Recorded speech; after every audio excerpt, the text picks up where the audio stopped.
کچھ لوگ سعودی عرب کے خلاف سازشیں کرتے ہیں، سعودی عرب کو برا بھلا کہتے ہیں، کچھ لوگ ہیں سعودی عرب میں آ کر کے نماز بھی نہیں پڑھتے ہیں، تو ان کا کیا کہا جائے ان کو؟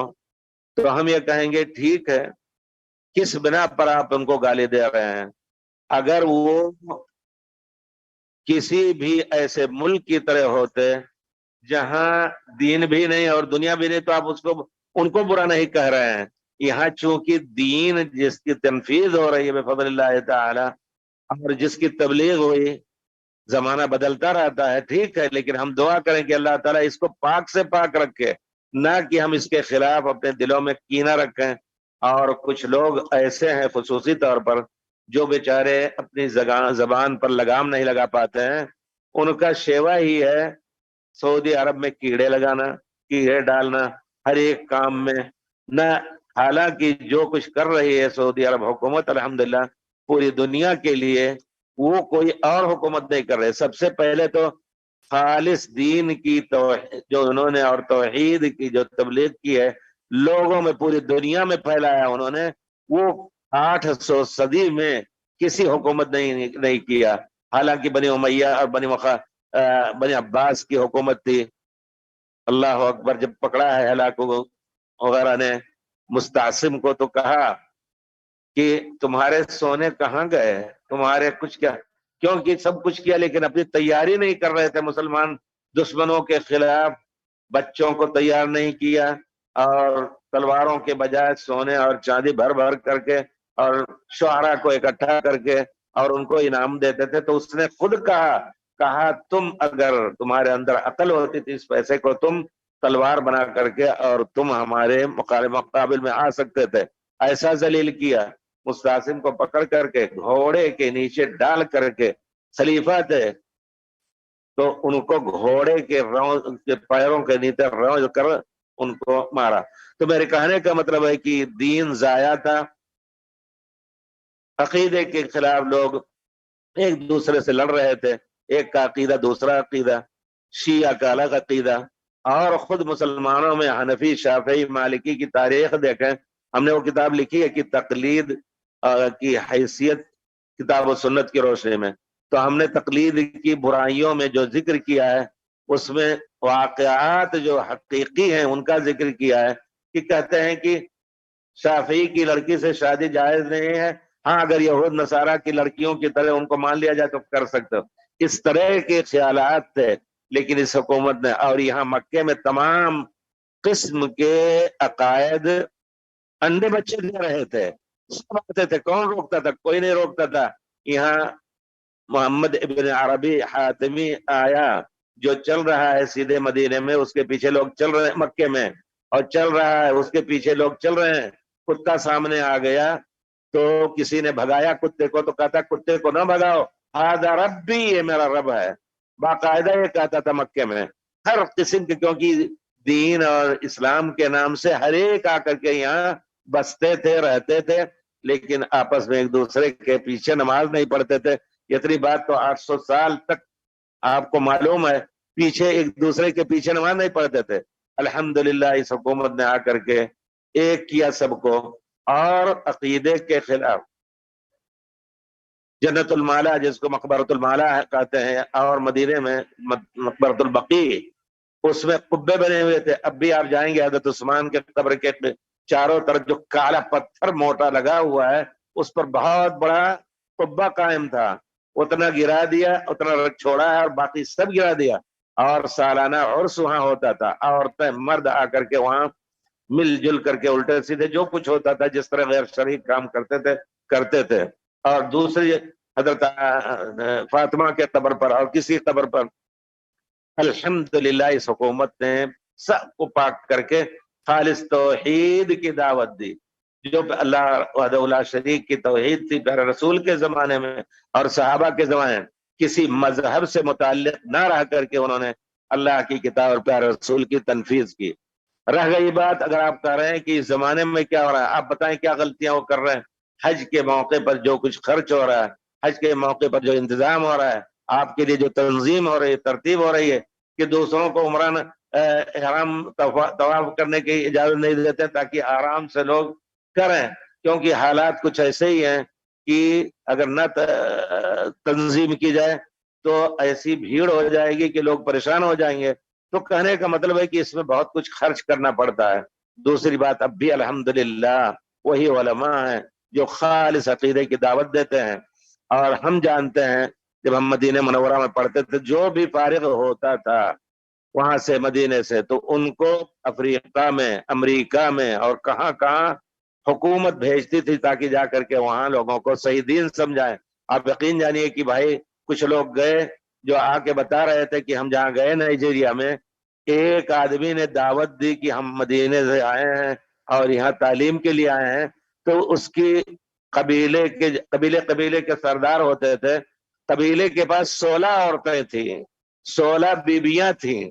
اور جب اس کے گھر میں داخل ہوئے تو بڑا سانپ بدھا ہوا تھا سامنے، ادھر کھمبے میں باغیچہ تھا، سانپ بدھا ہوا تھا. بچے جو جائے، استاد جو گئے، ان کے بچے چھوٹے تھے 2-1، تو ڈر کر کے رونے لگے کہ یہ سانپ ہے یہاں.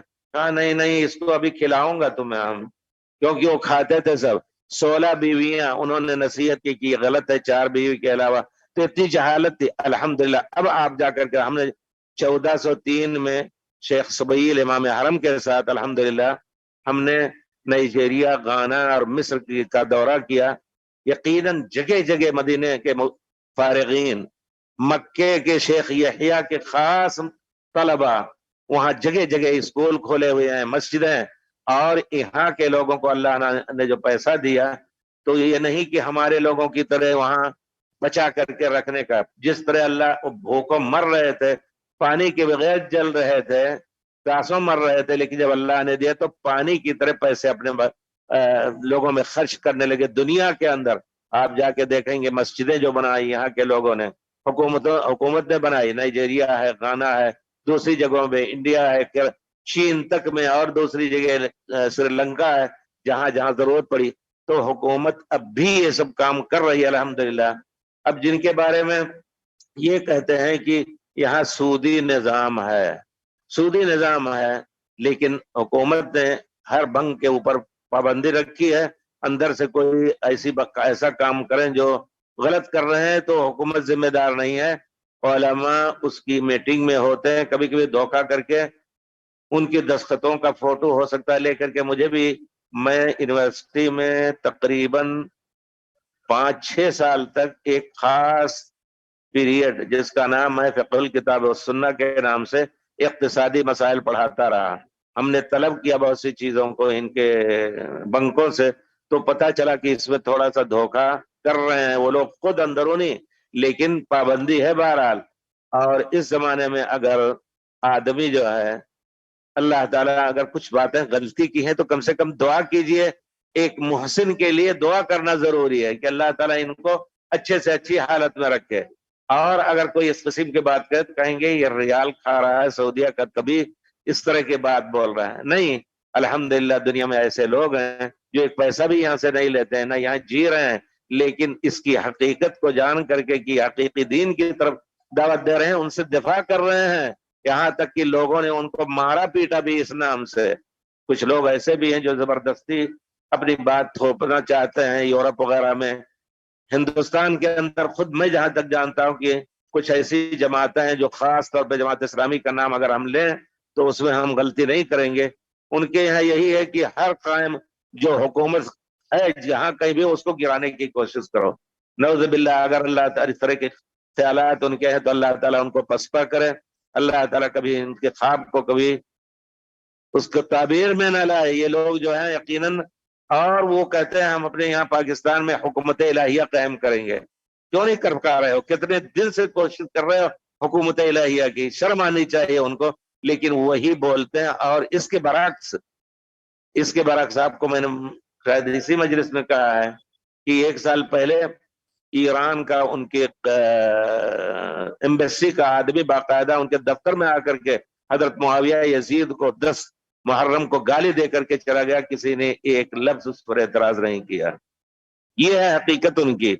جو لوگ ان سے ساز باز رکھتے ہیں، اور کسی سے پوچھا گیا ان کے بڑے آدمی سے کہ اس وقت کوئی اسلامی حکومت اگر دنیا میں ہے تو بتائیے کون ہے، کہتے ہیں وہ ایران کی حکومت ہے، جس میں کل پرسوں آپ نے دیکھا ہوگا کہ حضرت حسین کے نام سے کتنے خون خرابہ ہوتے ہیں، وہاں سب سے بڑا ان کا جو نعرہ ہوتا ہے ایسے موقع پر حضرت علی، حضرت معاویہ، حضرت یزید رضی اللہ عنہ رحمہ اللہ، حضرت یزید رحمہ اللہ اور حضرت عائشہ کو گالیاں دے دے کر کے اور وہ اجر لینا چاہتے ہیں. کتنے لوگ ایسے ہوئے. ابھی کل پرسوں دیکھ رہا تھا ایران میں ہمارے ایک استاد یہاں ہیں، موفق نام ہے، اللہ ان کو توفیق دے، عراق سے بھگائے گئے ہیں بیچارے بہت پہلے اور یہاں پڑھا رہے تھے، اب ریٹائر ہو گئے. تو وہ اپنے ملک کی ہر ایک کو ایک دلچسپی ہوتی ہے، تو انہوں نے ایک ویڈیو بھیجا جو ہمارے واٹس ایپ میں ہوگا، جس میں وہ جو جنگ جمل ایک قصہ ہے نا، حضرت عائشہ حضرت عثمان رضی اللہ تعالیٰ عنہ کی شہادت کے بعد، اور حضرت عثمان کی شہادت کس نے کی؟ یہی یہودی کے بچے عبداللہ ابن سبا اور کچھ نوجوانوں کو چپکے ملا کر کے اور ان کی پلاننگ بڑی اونچی ہوتی ہے، 200-400 سال تک سوچتے ہیں. انہوں نے حج کے موقع کو اپنے لیے، اپنے اس غلط مقصد کی تنفیذ کے لیے، حضرت عثمان کی شہادت کے لیے حج کا موقع ذی الحجہ کا مہینہ، آخری ذی الحجہ کے عشر اولی کا موقع انہوں نے اختیار کیا. جانتے تھے کہ سب لوگ بڑے بڑے صحابہ مکے چلے آئیں گے، امن کے دن تھے، گھیر لیا حضرت عثمان کو. لوگ کہتے ہیں کہ بھائی تو صحابہ کیوں نہیں دفاع کیے؟ بڑے صحابہ نہیں رہ گئے تھے، سب چلے گئے تھے. حضرت علی تھے، حضرت علی نے حضرت حسن، حسین اور دوسروں کو بھیجا. اس وقت چھوٹے تھے وہ لوگ، لیکن اور عبداللہ ابن زبیر کو بھیجا، کہا جا کر کے دفاع کرو. حضرت عثمان نے اوپر سے کہا کہ نہیں، ہماری وجہ سے مدینہ رسول میں، پیار رسول کے مدینے میں خون خرابہ نہ ہونے پائے. میں نہیں چاہتا ہوں کہ ایک پچھنی کے لگانے کا جو خون ہوتا ہے وہ بھی مدینے میں اس مقدار میں خون بہے. 12 لوگوں نے منع کر دیا، آخر انہوں نے شہید کیا. پھر حضرت عائشہ اور دوسرے صحابہ حضرت معاویہ اور حضرت علی کے درمیان صلح کرانے کے لیے نکلے، تو جنگ جمل کا قصہ ہوا. تو جنگ جمل اونٹ پر حضرت عائشہ کو بیٹھا کر کے، کل پرسوں کے قصے میں آپ دیکھیں گے تو حضرت عائشہ کو بیٹھا کر کے گالی بھی دے رہے ہیں، اور اونٹ کو اٹھایا، اونٹ جس عورت کو بنایا بیٹھایا تھا اور 2-3 اور کنارے تھے، اونٹ نے ایسا ان کو گرایا، کود رہا ہے، چھلانگ رہا ہے، گرا کر کے رودنا شروع کیا اونٹ نے انہیں، اور جن کو حضرت عائشہ کی شکل بنا کر کے پیش کیا تھا. تو بہرحال میں دور نکل گیا. میں کہنا چاہتا ہوں کہ الحمدللہ جو کچھ یہاں ہو رہا ہے، آپ ایسے لوگوں سے ہم نے سنا کہتے ہیں کہ کوئی ایک، آپ جب پڑھیں گے، تاریخ پڑھیں گے تو کہیں گے کہ چین میں اتنے فیصد مسلمان ہیں، ہندوستان میں اتنے فیصد مسلمان ہیں، مصر میں اتنے فیصد مسلمان ہیں، اتنے فیصد عیسائی ہیں. لیکن سعودیہ کے بارے میں متفق ہیں کہ 100% مسلمان ہیں. اور ایک پرنس تھے، میں ان کے ساتھ بیٹھا ہوا تھا، امیر امام ملک عبدالعزیز رحمۃ اللہ علیہ کے اولاد میں سے. بڑا تعجب ہوتا ہے کہ انہوں نے ایسی ان کی تربیت کی تھی کہ کتاب و سنت پورے طور پر ان کے چلتے پھرتے وہ اپنے کو اس پر تنفیذ کرتے تھے. یہاں تک کہ ایسا بھی ہوا کہ امام کسی امیر کے لڑکے کو نے کسی لڑکے کو قتل کیا، اس کو قتل کا فیصلہ قاضی نے سنایا، آخر معاف کیا. بعد میں لوگوں نے پہلے تو کہا کہ ہم معاف کریں گے، جب باندھ دیا، اب تلوار چلنے والی ہے جلاد کی، تو کہا کہ نہیں میں معاف کر رہا ہوں. تو کہنے کا مطلب ہے کہ الحمدللہ یہ سب ہو رہا ہے اسی وجہ سے یہاں جو امن ہے پوری دنیا اس کو بہرحال ایسا امن پوری دنیا میں کہیں نہیں مل سکتا ہے جب تک اسلام کا کہ احکام کی تنفیذ نہ ہو. تو اب ایسے میں لوگ جو ہیں ناجائز غلط باتیں کر کے لوگوں کو ان کے خلاف اکسا رہے ہیں، یہ چیز بہرحال صحیح نہیں ہے. اللہ تعالیٰ ان کو اور زبانوں پر حفاظت، قیامت کے دن بہت سے نیکیاں لے کے آئیں گے. پیارے رسول نے حضرت معاذ سے کہا وَهَلْ يَكُبُّ النَّاسَ فِي النَّارِ إِلَّا حَصَائِدُ أَلْسِنَتِهِمْ، بہت سے لوگ، بہت کچھ نیکیاں ہوں گی، لیکن زبان سے جو کچھ گھاس کی طرح کاٹتے رہے، حصائد کا لفظ ہے، جیسے زبان سے کاٹتے رہے لوگوں کو، ان کی غیبت، غلط بات ان کی طرف منسوب، تو اس کی وجہ سے جہنم میں وہ ڈالے جائیں گے اپنے چہرے کے بدلے. تو ہم سب کو اس کا احساس کرانا چاہیے. اور انصاف جو ہے، اللہ تعالیٰ نے فرمایا ہے ان اللہ یامر بالعدل والاحسان، اللہ تعالیٰ عدل اور انصاف اور احسان، اچھے سلوک کا حکم دیتا ہے.